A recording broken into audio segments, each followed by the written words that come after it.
ಎಲ್ಲರಿಗೂ ನಮಸ್ಕಾರ ಸ್ನೇಹಿತರೆ ಇಲ್ಲಿ ಕಾಣಿಸ್ತಾ ಇದೆ ನೋಡಿ. ವಿಮಾನ ನಿಲ್ದಾಣದಿಂದ ನೇಮಕಾತಿಯ ಒಂದು ಹೊಸ ಅಧಿಸೂಚನೆ ಬಿಡುಗಡೆಯಾಗಿದೆ. ಮುಖ್ಯ ಕಾರ್ಯನಿರ್ವಾಹಕ ಅಧಿಕಾರಿ ಹಾಗೂ ಸಿಇಒ ಈ ಒಂದು ಹುದ್ದೆಗಳಿಗೆ ನೇಮಕಾತಿ ನಡೀತಾ ಇದೆ ನೋಡಿ. ಆಫ್ಲೈನ್ ಮುಖಾಂತರ ಅರ್ಜಿಗಳನ್ನ ಸಲ್ಲಿಸಬೇಕಾಗುತ್ತೆ. ಹಾಗೆ ಪರೀಕ್ಷಾ ಮಾದರಿ ಮತ್ತು ಆಯ್ಕೆ ಪ್ರಕ್ರಿಯೆ, ಪರೀಕ್ಷಾ ಮಾದರಿ ಇದ್ದಲ್ಲಿ ಕಟ್ ಆಫು, ಹಾಗೆ ಈ ಒಂದು ಹುದ್ದೆಗಳ ಬಗ್ಗೆ ಯಾವ ರೀತಿಯಾಗಿ ಅರ್ಜಿಗಳನ್ನ ಸಲ್ಲಿಸಬೇಕು ಅದನ್ನು ಕೂಡ ಸಂಪೂರ್ಣ ಮಾಹಿತಿಯನ್ನು ಇರುತ್ತೆ. ವಿಡಿಯೋನ ಕೊನೆವರೆಗೆ ನೋಡಿ. ಕರ್ನಾಟಕದಲ್ಲೂ ಕೂಡ ಹುದ್ದೆಗಳಿದಾವೆ ನೋಡಿ. ವಿಮಾನ ನಿಲ್ದಾಣ ನೇಮಕಾತಿ ಆಗಿರುತ್ತೆ ನೋಡಿ 2026. ಹಾಗೆ ಫ್ರೆಂಡ್ಸ್, ಸಂಸ್ಥೆ AIEASL ಎಲ್ಲಿಂದ ನೇಮಕಾತಿ ಆಗಿರುತ್ತೆ ನೋಡಿ. CEO ಮತ್ತು ಕಾರ್ಯನಿರ್ವಾಹಕ ಹುದ್ದೆಗಳಿಗೆ ನೇಮಕಾತಿ ಇರುತ್ತೆ. ಆಫ್ಲೈನ್ ಮುಖಾಂತರ ಅರ್ಜಿಗಳನ್ನು ಸಲ್ಲಿಸಬೇಕಾಗುತ್ತೆ. ಅರ್ಜಿ ಫಾರ್ಮು ನಮ್ಮ ಟೆಲಿಗ್ರಾಮ್ನಲ್ಲಿ ಇರುತ್ತೆ. ಅಲ್ಲಿ ಹೋಗಿ ನೀವು ಡೌನ್ಲೋಡ್ ಮಾಡಿಕೊಂಡು ಇನ್ನೂ ಹೆಚ್ಚಿನ ಮಾಹಿತಿಯನ್ನು ತಿಳ್ಕೊಳ್ಬೋದು. ಹಾಗೆ ಪೋಸ್ಟ್ ಮುಖಾಂತರ, ರಿಜಿಸ್ಟರ್ ಪೋಸ್ಟ್ ಅಥವಾ ಸ್ಪೀಡ್ ಪೋಸ್ಟ್ ಮುಖಾಂತರ ಕಳಿಸ್ಕೊಡಿ. ಇನ್ನು ಯಾರು ಅರ್ಜಿಗಳನ್ನ ಸಲ್ಲಿಸಬೇಕು ಅಂತ ನೋಡೋದಾದರೆ, ಅಖಿಲ ಭಾರತದಿಂದ ಮಹಿಳಾ ಮತ್ತು ಪುರುಷ ಅಭ್ಯರ್ಥಿಗಳು ಯಾರು ಬೇಕಾದರೂ ಅರ್ಜಿಗಳನ್ನ ಸಲ್ಲಿಸಬಹುದಾಗಿರುತ್ತೆ. ಇನ್ನು 30,000ದಿಂದ 60,000ವರೆಗೂ ಪರ್ ಮಂತ್ ಸ್ಯಾಲರಿ ಆಗಿರುತ್ತೆ ನೋಡಿ. ಈ ಒಂದು ಹುದ್ದೆಗಳಿಗೆ ಕಾಯಂ ಹುದ್ದೆಗಳಾಗಿರ್ತವೆ. ಇನ್ನು ಗರಿಷ್ಠ ವಯಸ್ಸು 57 ವರ್ಷದ ಒಳಗಿನವರು ಅರ್ಜಿಗಳನ್ನು ಸಲ್ಲಿಸಬಹುದು. OBC ಅಭ್ಯರ್ಥಿಗಳಿಗೆ 3 ವರ್ಷ, SC ಅಭ್ಯರ್ಥಿಗಳಿಗೆ 5 ವರ್ಷ ಹಾಗೂ PWD ಅಭ್ಯರ್ಥಿಗಳಿಗೆ 10 ವರ್ಷಗಳ ವಯೋಮಿತಿ ಸಡಿಲಿಕೆ ಕೂಡ ಇರುತ್ತೆ. ಯಾವುದೇ ರೀತಿಯಾದಂಥ ಲಿಖಿತ ಪರೀಕ್ಷೆ ಇರಲ್ಲ, ಯಾವುದೇ ರೀತಿಯಾದಂಥ ಅರ್ಜಿ ಶುಲ್ಕ ಕೂಡ ಇರಲ್ಲ ನೋಡಿ. ಸಾಮಾನ್ಯ OBC 2A 2B ಮತ್ತು 3A 3B ಹಾಗೂ SC ST PWD ಯಾವುದೇ ಕ್ಯಾಂಡಿಡೇಟ್ ಆಗಿದ್ದರೂ ಯಾವುದೇ ರೀತಿಯಾದಂಥ ಅರ್ಜಿ ಶುಲ್ಕ ಇರಲ್ಲ. ಇನ್ನು ಸಂದರ್ಶನದ ಮೂಲಕ ಆಯ್ಕೆಯನ್ನು ಮಾಡಿಕೊಳ್ಳಲಾಗುತ್ತೆ. ಶೈಕ್ಷಣಿಕ ಅರ್ಹತೆಯನ್ನು ನೋಡೋದಾದರೆ SLC, PUC, diploma, any degree ಯಾವುದೇ ಡಿಗ್ರಿಯನ್ನು ಪಾಸ್ ಮಾಡಿಕೊಂಡಿದ್ರು ಕೂಡ ನೀವು ಅರ್ಜಿಗಳನ್ನ ಸಲ್ಲಿಸಬಹುದಾಗಿರುತ್ತೆ. ಫ್ರೆಂಡ್ಸ್ ನೋಡಿ, ಪ್ರಮುಖ ದಾಖಲೆಗಳನ್ನು ನೋಡೋದಾದರೆ ಈ ಒಂದು ಹುದ್ದೆಗಳಿಗೆ ಅರ್ಜಿ ಸಲ್ಲಿಸುವಾಗ ಪಾಸ್ಪೋರ್ಟ್ ಗಾತ್ರದ ಒಂದು ಫೋಟೋ ಬೇಕಾಗುತ್ತೆ. ಹಾಗೆ ಸಹಿ, ಆಧಾರ್ ಕಾರ್ಡು, ಶೈಕ್ಷಣಿಕ ಪ್ರಮಾಣ ಪತ್ರ ಮತ್ತು ವಯಸ್ಸಿನ ಪುರಾವೆ ಈ ಒಂದು ಡಾಕ್ಯುಮೆಂಟ್ಸನ್ನು ತೆಗೆದುಕೊಂಡು ನೀವು ಅರ್ಜಿಗಳನ್ನ ಸಲ್ಲಿಸಬೇಕಾಗುತ್ತೆ. ಇನ್ನು 5 ಜುಲೈ 2025 ಅರ್ಜಿ ಸಲ್ಲಿಸಲು ಕೊನೆಯ ದಿನಾಂಕ ಆಗಿರುತ್ತೆ ನೋಡಿ. ಈ ಒಂದು ಕೊನೆಯ ದಿನಾಂಕದೊಳಗಾಗಿ ನೀವು ಆನ್ಲೈನ್ ಅರ್ಜಿಗಳನ್ನ ಸಲ್ಲಿಸಬೇಕಾಗುತ್ತೆ.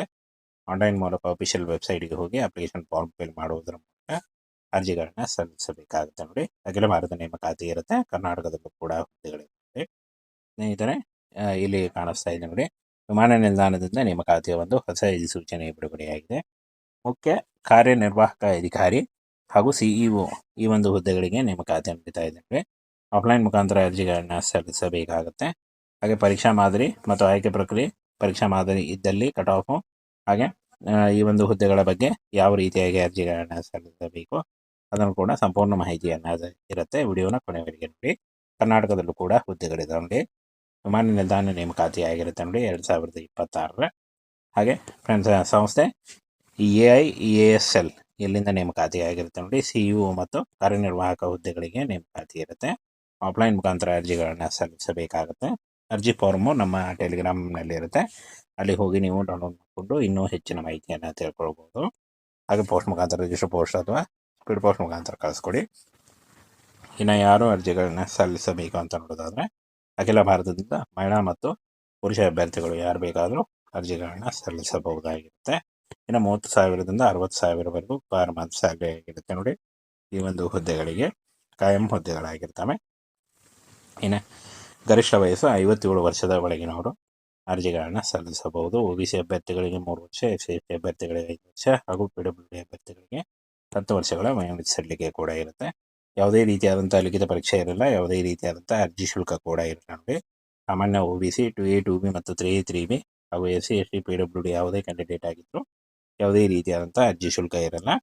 ಇನ್ನು ಸಂದರ್ಶನದ ಮೂಲಕ ಆಯ್ಕೆಯನ್ನು ಮಾಡಿಕೊಳ್ಳಲಾಗುತ್ತೆ. ಶೈಕ್ಷಣಿಕ ಅರ್ಹತೆಯನ್ನು ನೋಡೋದಾದರೆ SLC, PUC, diploma, any degree ಯಾವುದೇ ಡಿಗ್ರಿಯನ್ನು ಪಾಸ್ ಮಾಡಿಕೊಂಡಿದ್ರು ಕೂಡ ನೀವು ಅರ್ಜಿಗಳನ್ನ ಸಲ್ಲಿಸಬಹುದಾಗಿರುತ್ತೆ.